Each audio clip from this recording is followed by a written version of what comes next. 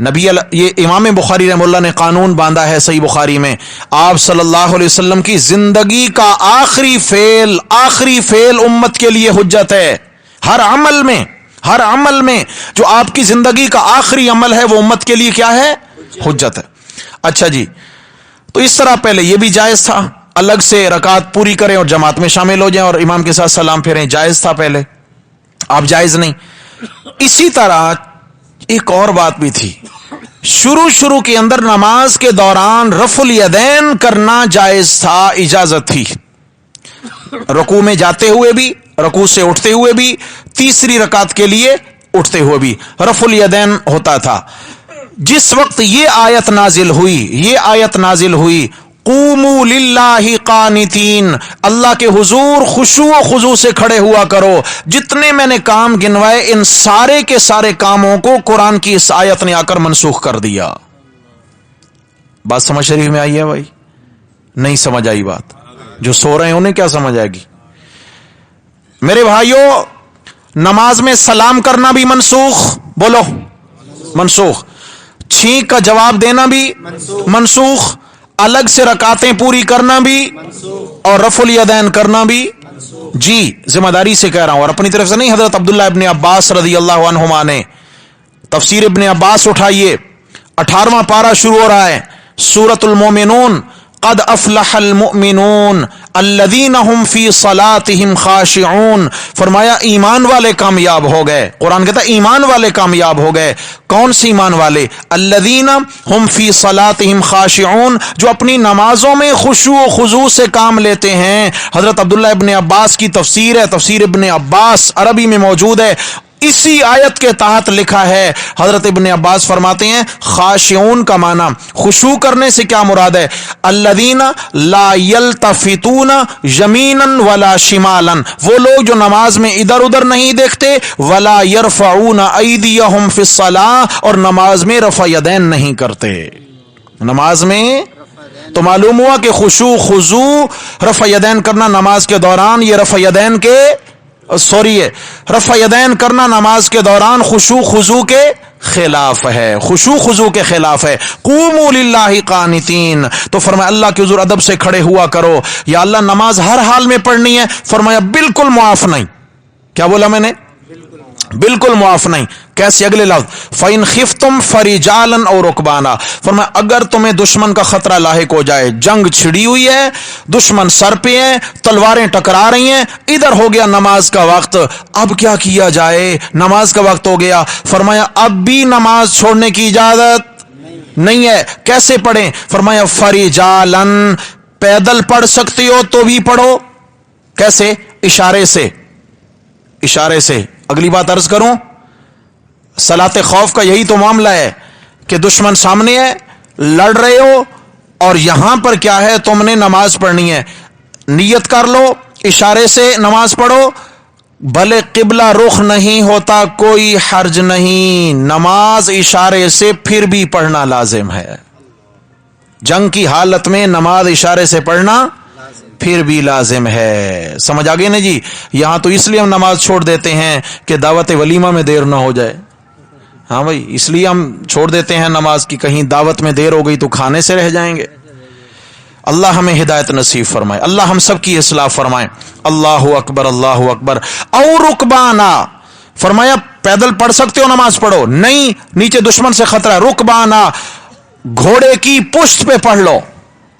وہاں تو قیام نہیں ہو سکتا جی، وہاں کیا ہے، گھوڑا بدکے گا کبھی ادھر کبھی ادھر، قبلہ رخ بھی قائم نہیں رہ سکے گا، اشارے سے نماز پڑھ لو۔ وہاں بھی تفصیلی احکامات جو صلاۃ خوف کے ہیں وہ سورہ نساء میں موجود ہیں۔ فَإِذَا أَمِنْتُمْ، یا اللہ کیا ہمیشہ ایسے ہی ہے کہ کبھی سواری پہ پڑھ لیں؟ یعنی جیسے ہم کار چلا رہے ہیں، گاڑی چلا رہے ہیں، بیٹھے ہیں سیٹ پر تو یہیں پر نیت باندھی اور شروع ہو گیا نماز پڑھنا، یہ تھوڑی صلاۃ خوف ہے بھائی، اس طرح نماز پڑھنا جائز نہیں ہے، خیال کریے گا، نہیں ایسے نہیں، روک کے نماز پڑھیں۔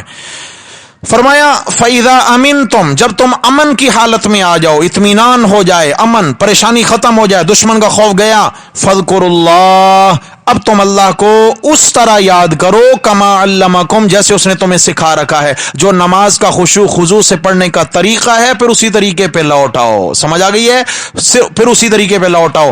ما لم تکونوا تعلمون، جو تم پہلے یعنی قرآن نازل ہونے سے پہلے نہیں جانتے تھے، میں اللہ نے تم پر انعام فرمایا کہ قرآن مجید نازل فرما کر یہ احکامات تمہیں بتا دیے ہیں کہ نماز پڑھنی ہے حالت خوف میں بھی، لیکن اس میں آسانی پیدا فرما دی. آسانی ہوئی یا نہیں ہوئی؟